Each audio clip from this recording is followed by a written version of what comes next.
ಅಕ್ಕಿ ಹಾಕ್ಬಾರ್ದಂತೆ. ಎಷ್ಟು ಕಿಲೋಮೀಟ್ರ್ ಐತೆ ಇಲ್ಲಿಂದ?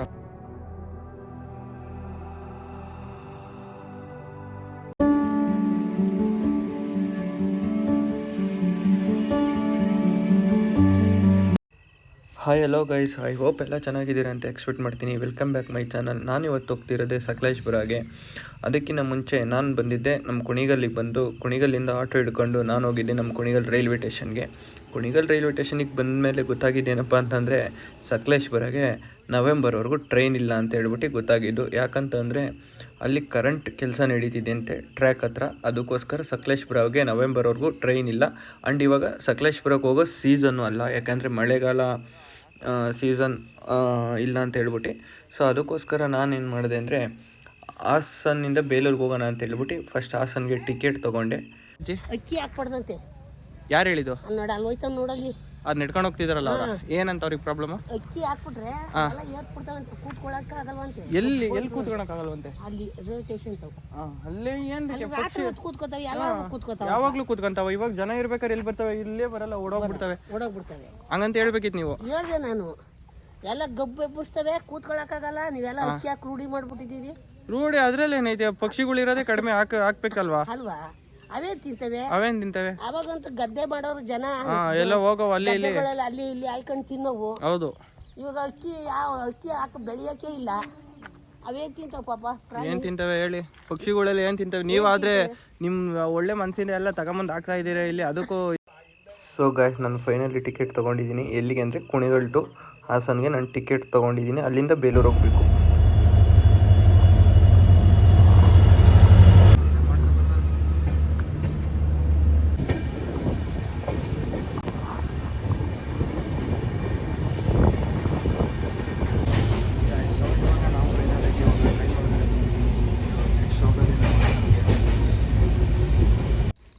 ನಮ್ಮ ಕುಣಿಗಲ್ ರೈಲ್ವೆ ಸ್ಟೇಷನ್ ಆದಮೇಲೆ ನಾನು ಬಂದು ತಲುಪಿರೋದು ಇವಾಗ ಶ್ರವಣಬೆಳಗೊಳ ರೈಲ್ವೆ ಸ್ಟೇಷನ್ಗೆ. ಸೊ ಗೈಸ್, ನಾನು ಫೈನಲಿ ಇವಾಗ ಹಾಸನ್ ರೈಲ್ವೆ ಸ್ಟೇಷನ್ನ ಬಂದು ತಲುಪಿದ್ದೀನಿ. ಇವಾಗ ನಾನು ಇಲ್ಲಿಂದ ಹೋಗ್ಬೇಕಾಗಿರೋದೆ ಬೇಲೂರಿಗೆ. ಎಷ್ಟು ಕಿಲೋಮೀಟ್ರ್ ಐತೆ ಇಲ್ಲಿಂದ ಬಸ್ ಸ್ಟ್ಯಾಂಡು? ಹಾಂ ಹೌದಾ? ಅಲ್ಲಿಂದ ಬೇಲೂರು ಎಷ್ಟು ಕಿಲೋಮೀಟ್ರ್ ಆಗುತ್ತೆ? ಬೇಲೂರು 38. ಅಷ್ಟೊಂದಿದೆಯಾ? 1 ಅವರ? ಸೊ 26 ಕಿಲೋಮೀಟ್ರ್ ಅಂತ ಹೇಳಿದ್ರಲ್ಲ ಮತ್ತೆ.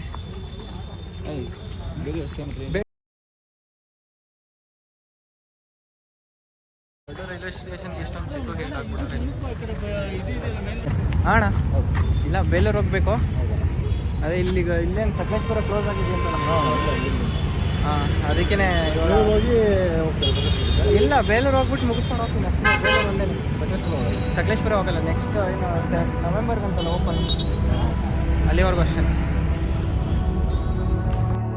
ಸೊ ಗೈಸ್, ಹಿಂದೆ ಮಾತಾಡಿಸಿದ ಹುಡುಗರು ನನ್ನ ಸಬ್ಸ್ಕ್ರೈಬರ್ ಅಂತೆ. ರಿಯಲಿ ನನಗೆ ಸಿಕ್ಕಾಪಟ್ಟೆ ಖುಷಿ ಆಯ್ತು ಗೈಸ್. ಯಾಕಂತಂದರೆ ನನ್ನ ಸಬ್ಸ್ಕ್ರೈಬರ್ ನನ್ನನ್ನು ರೆಕಗ್ನೈಸ್ ಮಾಡಿ ಮಾತಾಡ್ಸಿದ್ರಲ್ಲ ಅಂತ ಹೇಳ್ಬಿಟ್ಟು. ನಾನು ಇವಾಗ ಹೋಗ್ತಾ ಇರೋದೆ ನಮ್ಮ ಹಾಸನ್ ಬಸ್ ಸ್ಟ್ಯಾಂಡ್ಗೆ. ಬನ್ನಿ ಇವಾಗ ಹಾಸನ್ ಬಸ್ ಸ್ಟ್ಯಾಂಡ್ ಹೇಗಿದೆ ಅಂತ ಹೇಳ್ಬಿಟ್ಟು ತೋರಿಸ್ತೀನಿ. ಯಾಕಂತಂದರೆ ಇದು one of the Karnataka famous biggest bus stand ಅಂತ ಹೇಳ್ಬೋದು. ಯಾಕಂದರೆ ಅಷ್ಟು ಸಿಕ್ಕಾಪಟ್ಟೆ ದೊಡ್ಡದಿದೆ ನಮ್ಮ ಹಾಸನ್ ಬಸ್ ಸ್ಟ್ಯಾಂಡು. ನೋಡಿ ಹೇಗಿದೆ ಅಂತ ಹೇಳ್ಬಿಟ್ಟು ತೋರಿಸ್ತೀನಿ, ವ್ಯೂ ಹೇಗಿದೆ ಅಂತ ಹೇಳ್ಬಿಟ್ಟು ನೋಡಿ.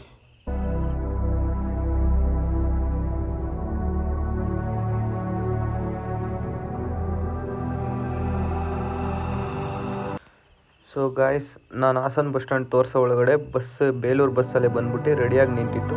ಸೊ ಅದಕ್ಕೆ ನಾನು ಬಸ್ ಹತ್ಕೊಂಡು ಬಂದಿದ್ದೆ ಬೇಲೂರಿಗೆ.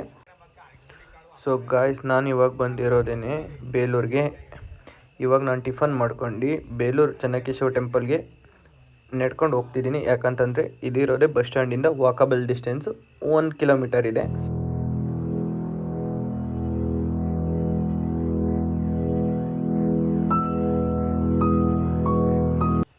ಸೊ ಗಾಯ್ಸ್, ನಾನಿವಾಗ ಎಂಟರ್ ಆಗ್ತಿರೋದೇನೆ ಹೊಯ್ಸಳರ ಫೇಮಸ್ ಚೆನ್ನಕೇಶವ ಟೆಂಪಲ್ ಒಳಗಡೆ ಎಂಟರ್ ಆಗ್ತಿದ್ದೀನಿ. ಯಾಕಂತಂದರೆ ಇದನ್ನು ಕಟ್ಟಿಸಿದ್ದು ವಿಷ್ಣುವರ್ಧನ ಎಷ್ಟರಲ್ಲಿ ಕಟ್ಟಿಸಿದ್ದು ಅಂದರೆ 1117ರಲ್ಲಿ ಇದನ್ನು ವಿಷ್ಣುವರ್ಧನ ಕಟ್ಟಿಸ್ತಾನೆ. ಈ ಬೇಲೂರನ್ನ ಕರ್ನಾಟಕ ವಾಸ್ತುಶಿಲ್ಪಗಳ ತೊಟ್ಟಿಲು ಅಂತ ಸಹ ಕರೀತಾರೆ. ಯಾಕಂತಂದರೆ ಹೊಯ್ಸಳರು ಆ ರೀತಿ ಟೆಂಪಲ್ನ ಕೆತ್ತನೆ ಮಾಡಿದ್ದಾರೆ. ಇವ್ರು ಯೂಸ್ ಮಾಡಿರೋ ಕಲ್ಲು ಯಾವುದು ಅಂತಂದರೆ ಬಳಪದ ಕಲ್ಲು ಯೂಸ್ ಮಾಡಿಬಿಟ್ಟು ಟೆಂಪಲ್ನ ಕಟ್ಟಿದ್ದಾರೆ. ಈ ಬಳಪದ ಕಲ್ಲು ಯೂಸ್ ಮಾಡಿ ಟೆಂಪಲ್ ಕಟ್ಟೋದ್ರಿಂದ ಏನು ಯೂಸ್ ಅಂತಂದರೆ ಮಳೆ ಬಿದ್ದಷ್ಟು ಆ ಕಲ್ಲು ಸಿಕ್ಕಾಪಟ್ಟೆ ಗಟ್ಟಿಯಾಗುತ್ತೆ. ಸೊ ಇದು ವಿಷ್ಣು ದೇವಸ್ಥಾನ. ಇದು ಹಳೆಬೀಡಲ್ಲಿ ಶಿವ ಗುಡಿ. ಅದು ಈ ಗುಡಿ ಶುರುವಾಗಿರೋದು ಕ್ರಿಸ್ತಶಕ 1117. ಹಾಗೆ ಗುಡಿ ಸಂಪೂರ್ಣ ಆಗಿರೋದು 1220. ಅಲ್ಲಿಗೆ ಸುಮಾರು 103 ವರ್ಷಗಳ ಕಾಲ ಈ ಗುಡಿ ಕೆತ್ತನೆ ಕೆಲಸ ಆಗಿದೆ. ಗುಡಿ ಕಟ್ಟಿ ಇಲ್ಲಿವರೆಗೆ 908 ವರ್ಷ ಆಗಿದೆ. ನೋಡಿ, ಈ ಗುಡಿ ಕಟ್ಟೋಕ್ಕಿಂತ ಮುಂಚೆನೆ ಅದು ಮಾಡೆಲ್ ಅಂತ ಹೇಳ್ತಾರೆ. ಮಾಡಲ್ ಅದು ಹೌದು, ಅದು ಪ್ರೋಟೋಟೈಪ್. ಅದು ಬರೀ ಆ ಮಾಡೆಲ್ ಮಾಡಲಿಕ್ಕೆ ಸುಮಾರು 20 ವರ್ಷ ಆಗಿದೆ. 20 ವರ್ಷ ಆದ್ಮೇಲೆ ಅದು ಶಾಂತಲಾದೇವಿ, ರಾಜ ವಿಷ್ಣು ಅದನ್ನ ಶಾಂತಲೆ ಕಟ್ಸೋದು ಗುಡಿ. ಅದು ಇದು ರಾಜ ಕಟ್ಸೋದು. ಇದು ರಾಜ ಕಟ್ಸಿದ್ದು, ಅದು ಶಾಂತಲೆ ಕಟ್ಸಿದ್ದು. ಹೌದು, ಅದಕ್ಕೆ ಅದು ಶಾಂತಿ ಕೇಶವ ಅಂತ ಹೆಸರು. ಶಾಂತಿ ಕೇಶವ ಅನ್ನೋದು. ನೋಡಿದ್ರೆ ಏನು ಕಾರ್ವಿಂಗ್ ಇಲ್ಲ, ಜಸ್ಟ್ ಪ್ಲೈನ್. ಅದು ನೋಡಿದ್ರೆ ಕಾರ್ವಿಂಗ್ಸ್. ಹಾಗೆ ಗುಡಿ ಕಟ್ಟೋದಕ್ಕೆ 3 ಜನರೇಷನ್ ಆಗಿದೆ. 3 ಜನರೇಷನ್. ಶುರು ಮಾಡಿದ್ದು ರಾಜ ವಿಷ್ಣುವರ್ಧನ, ಅವ್ರ ಮಗ ವಿಜಯ ನರಸಿಂಹ, ಅವ್ರ ಮೊಮ್ಮಗ 2ನೇ ವೀರಬಲ್ಲಾಳ. ಹಾಗೆ ಇದು ಹೊಯ್ಸಳ ಡೈನಾಸ್ಟಿ. ಈ ಗುಡಿ ಕಟ್ಟೋದಕ್ಕೆ ಏನು ಕಾರಣ ಅಂದ್ರೆ, ಹೊಯ್ಸಳರಿಗೂ ಚೋಳರಿಗೂ ತಲಕಾಡಲ್ಲಿ ಯುದ್ಧ ಆಗುತ್ತೆ. ಆ ಯುದ್ಧದಲ್ಲಿ ರಾಜ ವಿಷ್ಣುವರ್ಧನ ಗೆಲ್ತಾರೆ. ಅವರು ಆ ಗೆದ್ದಿದ ಸವಿ ನೆನಪಿಗೆ ಈ ಗುಡಿನ ಕಟ್ಸೋದು. ಅವ್ರು ಗೆದ್ದಿದ್ದಕ್ಕೋಸ್ಕರ 5 ಗುಡಿ ಒಂದೇ ಟೈಮಲ್ಲಿ ಕಟ್ಟಿಸ್ತಾರೆ. 5 ಟೆಂಪಲ್. ಒಂದು ತಲಕಾಡಿನ ಕೀರ್ತಿ ನಾರಾಯಣ, 2 ಮೇಲುಕೋಟೆಯ ಚಲುವ ನಾರಾಯಣ, 3 ಗದುಗಿನ ವೀರನಾರಾಯಣ, 4 ಮಂಡ್ಯ ಹತ್ರ ಬರುತ್ತೆ ಕೆರೆ ತೊಣ್ಣೂರು ಅಂತ ನಂಬಿ ನಾರಾಯಣ, 5ನೇದೇ ಬೇಲೂರಿನ ವಿಜಯ ನಾರಾಯಣ. ಇದರ ಮೂಲ ಹೆಸರು ವಿಜಯ ನಾರಾಯಣ, ಕರೆಯೋದೆಲ್ಲ ಚೆನ್ನಕೇಶವ. ಚೆನ್ನ ಅಂದ್ರೆ ತುಂಬಾ ಸುಂದರವಾಗಿದೆ ಮೂರ್ತಿ. ಕೇಶವ ಅಂದ್ರೆ ವಿಷ್ಣುವಿನ ಮೊದಲ ಹೆಸರು ಕೇಶವ. ನೋಡಿ, ಬಾಗಿಲ ಮೇಲೆ ನೋಡಿ ವಿಷ್ಣು ವಾಹನ ನೋಡಿ ಗರುಡ ಇದೆ. ಗರುಡನ ಮೇಲ್ಭಾಗದಲ್ಲಿ ಉಗ್ರ ನರಸಿಂಹ. ಆ ನರಸಿಂಹನ ಅಕ್ಕಪಕ್ಕ ಈ ಕಡೆ 5 ಸರ್ಕಲ್ ಇದೆ, ಆ ಕಡೆ 5 ಸರ್ಕಲ್ ಇದೆ. ಆ ಸರ್ಕಲ್ ಒಳಗಡೆ ವಿಷ್ಣುವಿನ ಒಂದೊಂದು ಅವತಾರಗಳಿದೆ. ದಶಾವತಾರ. ಫಸ್ಟ್ ನೋಡಿ ಮತ್ಸ್ಯಕಾಣದ ಮೀನು, ಸೆಕೆಂಡ್ ಕೂರ್ಮ ಆಮೆ, ವರಹ, ನರಸಿಂಹ, ವಾಮನ. ಈ ಕಡೆ ಮೇಲಿಂದ ಪರಶುರಾಮ, ಶ್ರೀರಾಮ, ಕೃಷ್ಣ, ಬೌದ್ಧ. ಲಾಸ್ಟಲ್ಲಿ ನೋಡಿ ಕಲ್ಕಿ.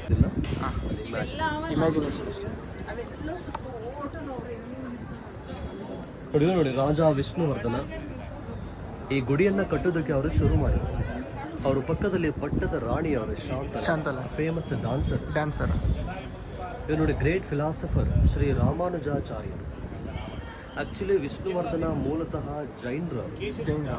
ರಾಮಾನುಜಾಚಾರ್ಯರ ಪ್ರೇರಣೆಯಿಂದ ಶ್ರೀ ವೈಷ್ಣವ ಧರ್ಮಕ್ಕೆ ಅವರು ಮತಾಂತರ ಆಗ್ತಾರೆ. ಇವರ ಮೊದಲ ಹೆಸರು ಬಿಟ್ಟಿದೇವ. ಕನ್ವರ್ಟ್ ಆದಮೇಲೆ ರಾಜ ವಿಷ್ಣುವರ್ಧನ. ಇದು ಫುಲ್ ಇದು ರಾಜ ದರ್ಬಾರ್, ಇದು ರಾಜ ಆಸ್ಥಾನ. ನೋಡಿ ಈ ವಿಗ್ರಹ ಇದೆಲ್ಲ ದರ್ಪಣ ಸುಂದರ. ಈ ವಿಗ್ರಹ ಕರ್ನಾಟಕ ಟೂರಿಸಂ ಡಿಪಾರ್ಟ್ಮೆಂಟ್ಗೆ ಇದು ಲೋಗೋ, ಸಿಂಬಲ್. ಬೇಲೂರು ಅಂತ ಹೇಳಿದ್ರೆ ಎಲ್ಲ ಕಡೆ ಇದನ್ನು ತೋರಿಸೋದು. ನೋಡಿ ದರ್ಪಣ ಸುಂದರಿ, ದರ್ಪಣ ಅಂದ್ರೆ ಕನ್ನಡಿ ಇದೆ, ಅದಕ್ಕೆ ಹಿಂದೆ ಹಿಡಿ ಕೂಡ ಇದೆ, ಹ್ಯಾಂಡಲ್. ಹೌದು, ಆ ಕನ್ನಡಿ, ಶಿಲಾಬಾಲಿಕೆ, ಕೆಳಗೆ ದಾಸಿಯರು, ಆಮೇಲೆ ಪ್ರಭಾವಳಿ, ಅದೆಲ್ಲ ಒಂದೇ ಕನ್ನಡಿ. ನೋಡಿ ಆ ಪಕ್ಕದಲ್ಲಿ ಒಬ್ಬ ದಾಸಿ ನೋಡಿ ಸೊಂಟದಲ್ಲಿ ಮಗುತರ ಒಂದು ಕೋತಿ. ಪ್ರತಿ ಶಿಲಾಬಾಲಿಕೆಯ ಬಗ್ಗೆ ಅವರು ವರ್ಣಿಸಿದ್ದಾರೆ. ಈ ಥರ ಗುಡಿ ಸುತ್ತ ಟೋಟಲ್ ಆಗಿ 42 ಇದೆ ಶಿಲಾಬಾಲಿಕೆ. 42 ಇದೆಯಾ? 42 ಇದೆ. ಬೇದನ್ನ ಶಿಲಾಬಾಲಿಕೆ ಅಥವಾ ಮದನಿಕೆ ಅಥವಾ ಸಾಲ ಬಂಜಿಕೆ ಅಂತ ಹೇಳಿ. ಇದು ನೋಡಿ ಶುಕ ಭಾಷೆ. ಶುಕ ಅಂದ್ರೆ ಗಿಳಿ. ನೋಡಿ ಹಿಂದೆ ಅಂಚಾಗಲಿ ಮೊಬೈಲ್ ಆಗಲಿ ನೋ ಕಮ್ಯುನಿಕೇಶನ್. ಗಿಳಿಗಳ ಮಾತಿನ ಮೂಲಕ ವಾಯ್ಸ್ ಮೆಸೇಜ್ ಕಳಿಸ್ತಾ ಇದೆ. ಈ ಗಿಳಿಗಳು ಮಾತಾಡೋದು, ಟ್ರೈನಿಂಗ್ ಇರೋದು. Pigeon carried letters. ನೋಡಿ ಆ ರಾಣಿ ಪಕ್ಕದಲ್ಲಿ ಒಬ್ಬ ದಾಸಿ ಹಾಕಿರೋ ಡ್ರೆಸ್ ನೋಡಿ, ಈಗೆಲ್ಲ ಬರುತ್ತಲ್ಲ ಶಾರ್ಟ್ಸ್, 900 ವರ್ಷದ ಹಿಂದನೇ ಇದಿತ್ತು ಅಂತ. ಇವಾಗಿಂದಲ್ಲ, ಇದು ಹಳೆ ಕಾಲದ್ದು ಅಂತ ಇಲ್ಲಿ ತೋರಿಸ್ತಾ ಇದೆ. ಹಿಂದೆ ಎಲ್ಲ ಬರೀ ದಾಸಿಗಳು ಹಾಕೋ ಡ್ರೆಸ್ಸು, ಈಗೆಲ್ಲ ಫ್ಯಾಷನ್ ಆಗಿದೆ. ಇದು ಹೋಳಿ ಬರುತ್ತಲ್ಲ, ಹೋಳಿ. ಇದು ನೋಡಿ ಶಿಲ್ಪಿ ನಿಜವಾದ ದಾರವನ್ನ ಡ್ರಮ್ಗೆ ಕಟ್ಟರು ತರ ಮಾಡಿದ್ದಾರೆ. ಆ ದಾರದ ಮೇಲೆ ನೋಡಿ ಚಿಕ್ಕ ಚಿಕ್ಕ ಥ್ರೆಡ್ ಇದೆ. ಆ ಥ್ರೆಡ್ ಕೂಡ ಸ್ಟೋನ್ಗೆ ಅಷ್ಟೇ ಡೀಟೇಲ್ ಇದೆ. ಅದು ಫುಲ್ ಸ್ಟೋನಲ್ಲೇ ಮಾಡಿರೋದು. ರೈಟ್ ಹ್ಯಾಂಡಲ್ಲಿ ಬಾರಿಸ್ತಾ ಇರೋದು, ಲೆಫ್ಟ್ ಹ್ಯಾಂಡಲ್ಲಿ ನೋಡಿ ಹಗ್ಗದ ಒಳಗಡೆ ಕೈ ಹಾಕಿ ಆ ಸೌಂಡನ್ನು ವೇರಿಯೇಷನ್ ಟ್ಯೂನಿಂಗ್ ಮಾಡ್ತಿರೋದು. ಭರತನಾಟ್ಯದಲ್ಲಿ ಬಹಳ ಕಷ್ಟ ಇದು. ತ್ರಿಭಂಗಿ, ಬಾಡಿನ 3 ರೀತಿ ಬೆಂಡ್ ಮಾಡೋದು. ನೋಡಿ ಕಾಲೊಂದು ಕಡೆ ಇದೆ, ಸೊಂಟ ಒಂದು ಕಡೆ, ತಲೆ ಒಂದು ಕಡೆ. ಇದನ್ನ ರಾಣಿ ಶಾಂತಲ ಈ ಡಾನ್ಸ್ ಅನ್ನ ಮಾಡ್ತಾ ಇದ್ರು. ಆ ರಾಣಿಗೆ ಯೋಗಾಭ್ಯಾಸ ಗೊತ್ತಿತ್ತು. ಆ ಬಾಡಿ ಯಾವ ಥರ ಟರ್ನ್ ಆಗಿದೆ ಅದೇ ಥರ ನೆಕ್ಲೆಸ್ ಕೂಡ ಟರ್ನ್ ಆಗಿದೆ, ಹಾರ ಕೂಡ ಟರ್ನ್ ಆಗಿದೆ. ಅದು ಸ್ವಲ್ಪ ರಾಮಾಯಣ ತೋರಿಸಲ್ಲ? ಹಾಂ ತೋರಿಸಿ. ಇಲ್ಲ ನೋಡಿ, ಇದು ರಾವಣ ಜಟಾಯು ಪಕ್ಷಿದ ರೆಕ್ಕೆ ಕಟ್ ಮಾಡ್ತಾರೆ. ರೆಕ್ಕೆ ಕಟ್ ಮಾಡ್ತೀವಿ. ಹೌದು, ಲೇಪಾಕ್ಷಿ. ಇಲ್ಲಿ ಲಕ್ಷ್ಮಣ ನೋಡಿ ಶೂರ್ಪನಕ್ಕೆ ಮೂಗು ಕಟ್ ಮಾಡ್ತಾರೆ. ಮೂಗು ಕಟ್ ಮಾಡ್ತೀರಾ. ಈ ಎಡ್ಜಲ್ಲಿ ನೋಡಿ ಕೋತಿಗಳು ಶ್ರೀಲಂಕಕ್ಕೆ ರಾಮ್ ಸೇತುವೆ ಕಟ್ತಾರೆ, ಕಲ್ಲು ತಗೊಂಡೋಗ್ತಾರೆ. ಕಲ್ಲು ತಗೊಂಡೋಗ್ತೀವಿ. ಅದ್ರ ಹಿಂದೆ ನೋಡಿ ವಾನರ ಸೇನೆ ಶ್ರೀರಾಮನ ದರ್ಶನ ಮಾಡಲಿಕ್ಕೆ ಅದೆಲ್ಲ ಹಣ್ಣುಗಳು ತಗೊಂಡೋಗಿ, ಫ್ರೂಟ್ಸ್, ಬಾಳೆಗೊನೆ ಅದೆಲ್ಲ. ಇಲ್ಲಿ ನೋಡಿ ರಾಮ, ಲಕ್ಷ್ಮಣ ಮತ್ತು ಆಂಜನೇಯ. ಇಲ್ಲ ಸ್ವಲ್ಪ ರಾಮಾಯಣ ಮಹಾಭಾರತ ಕಥೆ ಇದೆ. ಹಳೆ ಬೆಳೆಗೆ ಸ್ವಲ್ಪ ಜಾಸ್ತಿ ಇದೆ. ಅದರಲ್ಲಿ ಬಾತ್ ರೋ ಬರುತ್ತಲ್ಲ, ಬಾತ್ ಡ್ರೆಸ್ ಕೂಡ ತೋರಿಸಿದ್ರು ಆಗಿನ ಕಾಲದಲ್ಲಿ. ಅದಕ್ಕೆ ದೊಡ್ಡ ಕಾಲರ್ ಇದೆ, ಸೊಂಟಕ್ಕೆ ಬೆಲ್ಟ್ ಇದೆ, ಮಿನಿ ಸ್ಕರ್ಟ್ ನೋಡಿ, ಆ ಸ್ಕರ್ಟ್ ಮೇಲೆ ಡಿಸೈನ್ಸ್ ಕೂಡ ಇದೆ. ಓಲ್ಡ್ ಈಸ್ ಗೋಲ್ಡ್ ಅಂತ. ಬಟ್ ಏನು ತೋರಿಸಿದಿರೋದೆಲ್ಲ ಇವಾಗ ಟ್ರೆಂಡ್ ಆಗಿದೆ ಅಂತ ಹೇಳ್ಬೋದು ಅಷ್ಟೇ. ಹೌದು, ಇಬ್ರು ನೋಡಿ ಅವರು ಪ್ರೇಮಿಗಳು, ಬಟ್ ಹುಡುಗಿ ಮುಖಕ್ಕೆ ಡೌನ್ಗೆ ಫೇಸ್ ಮಾಡಿದ್ದಾರೆ. ಶ್ಲೋಕ ಇದೆ, ಪ್ರಾಪ್ತೇಶೋ ಷೋಡಶೆ ಹೊರುಷೆ ಗಾರ್ಧಬ ಅಪ್ಸೇನೆ. ಈ ಥರ ಕಲೆ ಇದ್ದ ಕಡೆ ಜನ ಬರ್ತಾರಂತ ಡಿ.ವಿ. ಗುಂಡಪ್ಪನವರು ಇದೆಲ್ಲ ವರ್ಣಿಸಿದ್ದಾರೆ.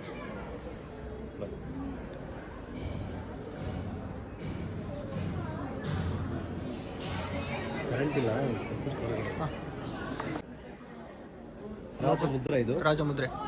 ಆಶ್ರಮಕ್ಕೆ ಹುಲಿ ಬಂದಾಗ ಸುದತ್ತ ಮುನಿಗಳು ಸಳನ್ನ ಬಾಲಕನಿಗೆ ಕತ್ತಿ ಕೊಟ್ಟು ಹೊಯ್ ಸಳ ಅಂತ ಆಜ್ಞೆ ಮಾಡ್ತಾರೆ. ಹೊಯ್ ಅಂದರೆ ಹಳೆಗನ್ನಡದಲ್ಲಿ ಹೊಡಿ ಅಥವಾ ಕೊಲ್ಲು ಅಂತ. ಸಳ ಅಂದ್ರೆ ಹುಡುಗನ ಹೆಸರು. ಅವನು ಹುಲಿನ ಕೊಂದು ರಾಜ್ಯನ ಸ್ಥಾಪನೆ ಮಾಡ್ತಾರೆ. ಅವರೇ ಫಸ್ಟ್ ಫೌಂಡರ್ ಸಳ. ಆ ಸಳನಿಗೆ 5ನೇ ತಲೆಮಾರು ಈ ಗುಡಿ ಕಟ್ಟಿದ ರಾಜ ವಿಷ್ಣುವರ್ಧನ.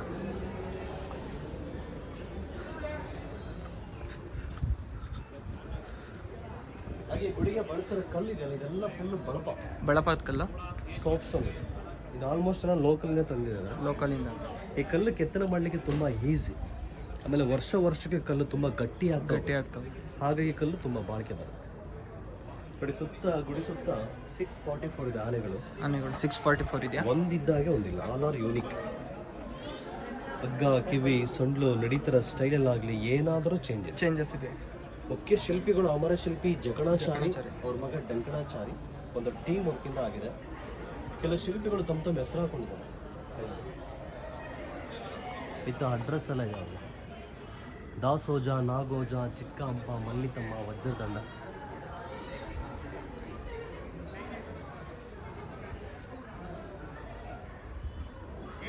ಇದು ಕೃಷ್ಣ ಮಲಗಿರೋದು ಚಿಕ್ಕ ಮಗುವಾಗಿದ್ದ. ಹೇಳಿ ನೋಡಿ, ಶ್ರೀಕೃಷ್ಣ ನೋಡಿ ಚಿಕ್ಕ ಮಗುವಾಗಿದ್ದಾಗ ತನ್ನ ಬಲಗಾಲಿನ ಹೆಬ್ಬೆರಳನ್ನು ಬಾಯಲ್ಲಿ ಹಾಕೊಂಡು ಚೀಪ್ತಾರೆ.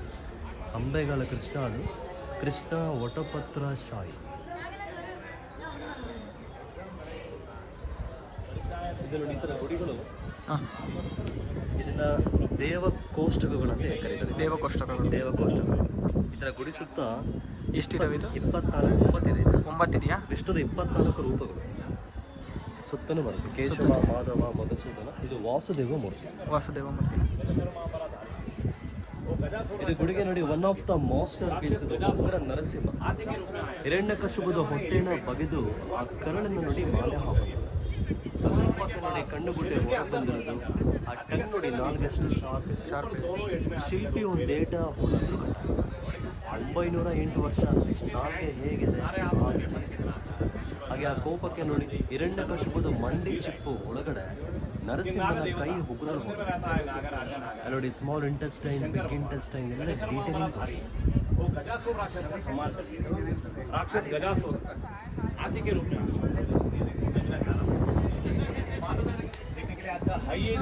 ಮೈಸೂರು ಹತ್ರ ಗುಡಿ ಕಟ್ಟಬೇಕಾದ್ರೆ ಸ್ಟಾರ್ ಶೇಪಲ್ಲಿ ಗುಡಿ ಕಟ್ತಾರೆ. ಸ್ಟಾರ್ ಶೇಪ್ ಮೇಲ್ಗಡೆ ಫಸ್ಟ್ ಇದನ್ನು ನೋಡ್ಬಿಡಿ. ಇದು ಕೆಳಗಿಂದ ಮೇಲ್ ನೋಡಿದ್ರೆ ಇದು looks like a big chariot.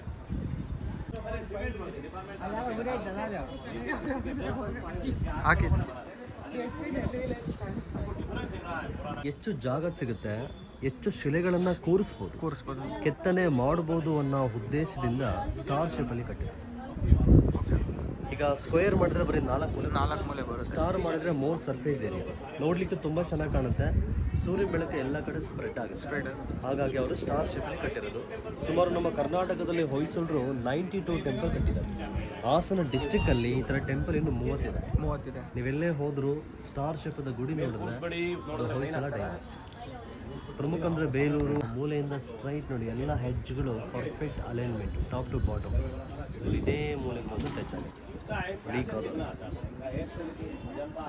ಕೆಳಗಡೆ ಹೇಗಿದೆ ಫೌಂಡೇಶನ್ ಸೇಮ್ ಕೂಡ ಕವರ್ ನೋಡಲಿಕ್ಕೆ ಪೂರಿ ಜಗನ್ನಾಥ ನಾರ್ತ್ ಇಂಡಿಯನ್ ಸ್ಟೈಲ್ದು ನಾಗರ ಸ್ಟೈಲ್. ನೀವು ವಿಷ್ಣು ಪಾದ ನೋಡ್ಬೋದು. ಗರ್ಭಗುಡಿ ಕ್ಲೋಸ್ ಆಗಿದ್ರೆ ದರ್ಶನ ಮಾಡಿ. הרי מה אני עושה כשאני נשכב ככה? ದ್ರೌಪದಿ ಸ್ವಯಂವರದಲ್ಲಿ ಮತ್ಸ್ಯ ಅಂತ ಬೆಳೆಸ್ತಾರೆ. ಅದು ಯಾಕೆ ಡ್ಯಾಮೇಜ್ ಆಗಿದೆ ಅಂದ್ರೆ ಆ ವಿಗ್ರಹದಲ್ಲಿ ಹೊಡೆದ್ರೆ ಸೌಂಡ್ ಬರೋದಂತೆ. ಅದಕ್ಕೆ ಎಲ್ಲ ಜನಗಳು ಹೊಡೆದು ಆ ಥರ ಆಗಿದೆಯಾ?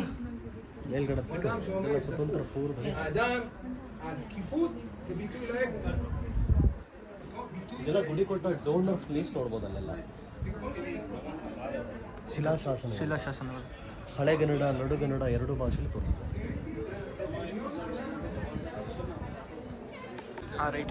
ಕಿರು ಬೆರಳು ಮೇಲೆ ಒಂದು ಡ್ರಾಪ್ ನೀರು ಹಾಕಿದರೆ ಕೈ ಮೇಲೆ ಆ ಡ್ರಾಪ್ ನೀರು ಮೂಗಿನ ತುದಿಯ ಮೇಲೆ ಬಿದ್ದು ಎಡಸ್ಥಳ ಮೇಲೆ ಬಿದ್ದು ಎಡಗೈನ ಹೆಬ್ಬೆರಳ ಮೇಲೆ ಬಿದ್ದು ಆ ಎಡಗಾಲಿನ ಹೆಬ್ಬೆರಳ ಮೇಲೆ ಬಿದ್ದು ಕೆಳಗೆ ಒಂದು ಡ್ರಾಪ್ ನೀರು ಹಾಕಿದ್ರೆ ಮೂಗಿನ ತುದಿ ಎಡಗೈನ ಹೆಬ್ಬೆರಳು ಎಡಗಾಲಿನ ಹೆಬ್ಬೆರಳ ಮೇಲೆ ಬಿದ್ದು ಕೆಳಗೆ.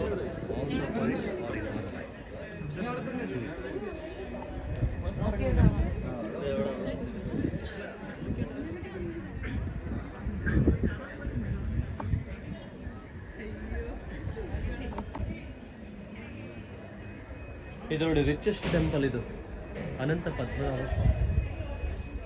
ನವಮಿಯಿಂದ ಬ್ರಹ್ಮದೇವ ಸೃಷ್ಟಿಯಾಗಿರೋದು, ಪಾದ ಸೇವೆ ಲಕ್ಷ್ಮಿ, ಕೆಳಗಡೆ ಆದಿಶೇಷ ಸೃಷ್ಟಿ. ಇದು ರೂಪಗರ್ಭಿತಿ ಅಂತ ಪ್ರೌಡ್ಲಿ ತಾನೇ ಸುಂದರಿ ವಿಗ್ರಹ ನೋಡ್ತಾ ಹೋದರೆ 60ಕ್ಕೆ ಚೀಸ್ ಮಾಡ್ತಿರೋದು. ಸೊ ಇವು ನೋಡಿ ಈ ಕಡೆ ಇವರು ವಿಷ್ಣುವರನ ಮಗ, ಅವರು ವಿಜಯ ನರಸಿಂಹ. ಇವರ ಮಗ ವೀರಬಲ್ಲಾಳ ಸ್ಟ್ಯಾಚು ಇಲ್ಲ. ಅವ್ರ ಕಾಲದಲ್ಲಿ ಗುಡಿ ಸಂಪೂರ್ಣ ಆಗಿದೆ.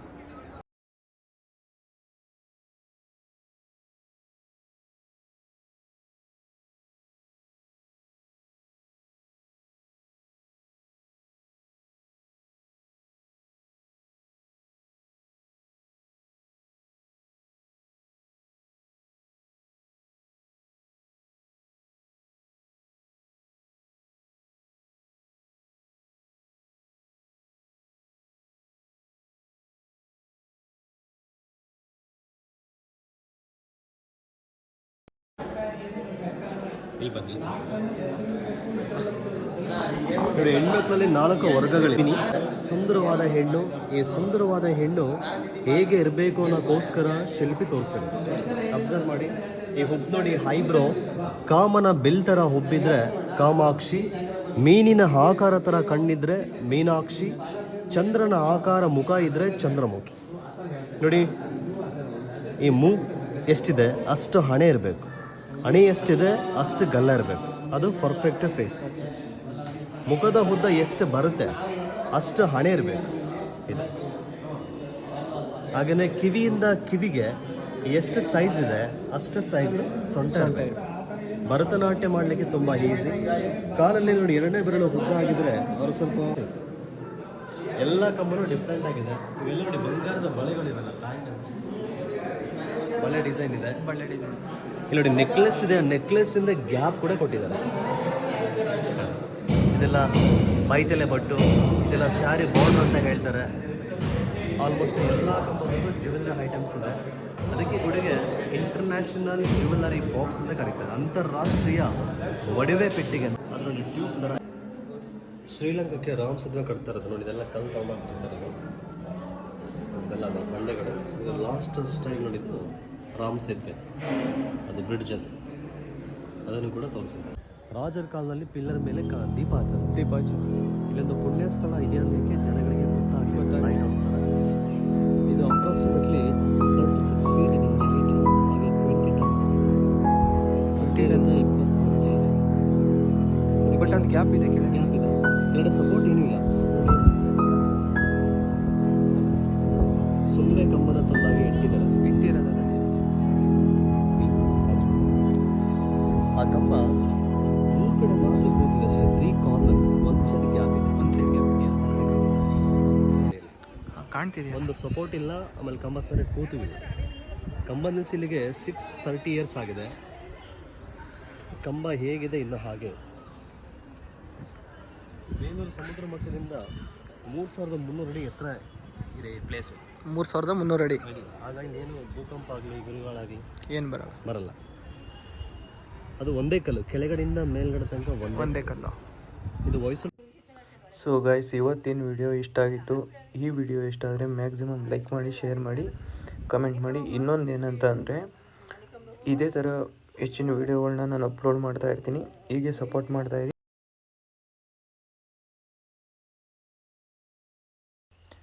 ಈ ವಿಡಿಯೋ ಇಷ್ಟ ಇದ್ದರೆ ಮ್ಯಾಕ್ಸಿಮಮ್ ಲೈಕ್ ಮಾಡಿ, ಶೇರ್ ಮಾಡಿ, ಕಮೆಂಟ್ ಮಾಡಿ. Thank you, love you all, bye.